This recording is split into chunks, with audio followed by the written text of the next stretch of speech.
This recording is of the handouts and layouts of the activities that are in my video. First of all, this is an example of the handout I would present to students. It's a very rough drawing thing. Normally I would get them to create this own handout as they learnt shape, colour, flavours, numbers, anything like that, especially temperature as we covered at the last lesson. I'd get them to create it themselves in their glossary, but for the purpose of the activity I've included it as a handout just as a point of reference.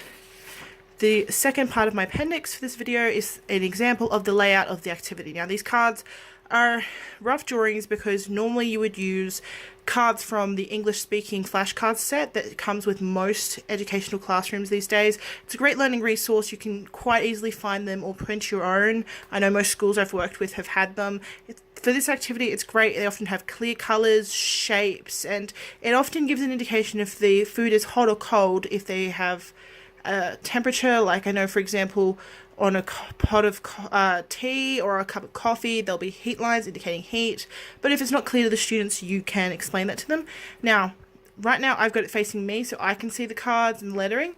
When the students are doing the game or doing the exercise, they'll be faced away from them so that the colours and the names are clear to their opponent, and then they will ask questions to each other describing it. It's kind of like a Guess Who version of foods and beverages that's easy to relate to. For example, if my opponent had these cards and they said to me, "I've picked a fruit," I would then reply with, "Is the fruit round?" It's yes.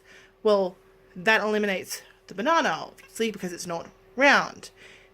Is the fruit shiny?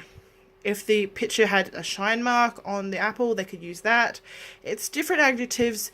More advanced students can, in this exercise, use more advanced adjectives, explain them to their classmates if the classmates aren't sure.